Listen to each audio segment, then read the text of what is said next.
Hello everyone, welcome to Lalitha's kitchen.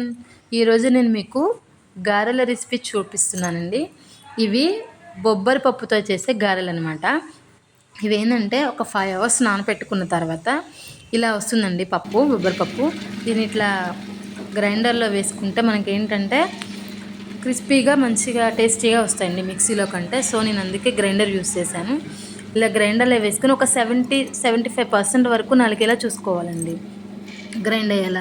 ఎందుకంటే మనకు బాగా మెత్తగా అయితే టేస్ట్ కూడా మనకు అంత మంచిగా అనిపించవు. సో ఒక 75% ఇలా 75% మీకు గ్రైండ్ అయ్యేలా చూసుకోవాలి. తర్వాత ఇది ఒక బౌల్లోకి తీసేసుకోండి.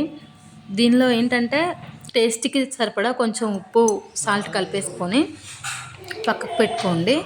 ఇందులో ఏంటంటే మనకి జీలకర్ర కూడా వేసుకుంటే చాలా బాగుంటుందండి టేస్ట్. ప్లస్ మనకి ఇందులో ఇంకా ఇంగ్రీడియంట్స్ వచ్చేసి పచ్చిమిర్చి, కరివేపాకు, ఇంకా అల్లం. ఇట్లా అల్లం కూడా చిన్న పీసెస్లో గ్రైండ్ చేసుకోవాలండి. ప్లస్ పుదీనా, కొత్తిమీర ఇవి కూడా వేసుకోవాలి. ఇంకా జీలకర్ర.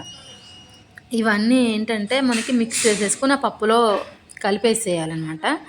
సో పచ్చిమిర్చి ఏంటంటే మనకి పచ్చిమిర్చి, అల్లం వచ్చేసి అన్నిటిలో పాటు మనకి ఆకులతో పాటు పుదీనా, కొత్తిమీరతో పాటు నలగదు కాబట్టి నేను ఇలా పచ్చిమిర్చి, అల్లం వచ్చేసి సపరేట్ పీసెస్ చేసుకొని గ్రైండ్ చేసుకుంటున్నాను అనమాట. ఇలా ఇవి ఏంటంటే చిన్న చిన్న పీసెస్ లాగా మళ్ళీ మనకి గ్రైండ్ కరెక్ట్గా కాక చిన్న చిన్న పీసెస్లా ఉంటాయి కాబట్టి ముందు నేను ఇది గ్రైండ్ చేసుకుంటున్నాను.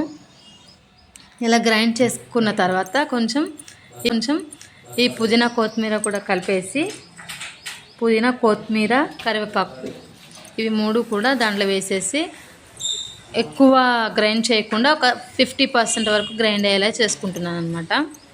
ఇందులో జీరా కూడా వేసానండి, జీలకర్ర కూడా వేసేసి ఒక 70% వరకు నలిగేలా ఇలా చూసుకోవాలి. ఆ తర్వాత స్టవ్ వెలిగించుకొని ప్యాన్ పెట్టుకొని ఆయిల్ వేసుకోవాలండి. ఇందులో ఇలా ఆయిల్ వేసుకున్న తర్వాత ఆయిల్ కొంచెం డీప్ ఫ్రై అయిన తర్వాత మనం ఏదైతే పిండి పప్పు కలిపి పెట్టుకున్నామో దాంతో ఇలా గారెలు తయారు చేసుకోవాలండి. నేను ఇక్కడ ఒక బౌల్ పెట్టేసి ఆ బౌల్ పైన క్లాత్ వేసేసి యూస్ చేశాను, ఎందుకంటే తీయడానికి వేయడానికి ఈజీగా ఉంటుందని చెప్పేసి. ఇలా ఆయిల్లో వేసుకోవాలి. ఇలా అన్నీ ఒకటే సైజులో ఈవెన్గా ఆయిల్లో వేసుకొని డీప్ ఫ్రై చేసుకోవాలండి.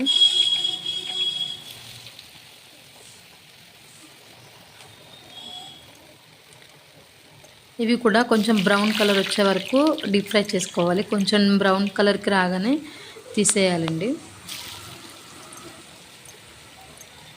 సో ఇలా కలర్ చూడండి చేంజ్ అయ్యాయి. ఇలా డీప్ ఫ్రై అయిపోగానే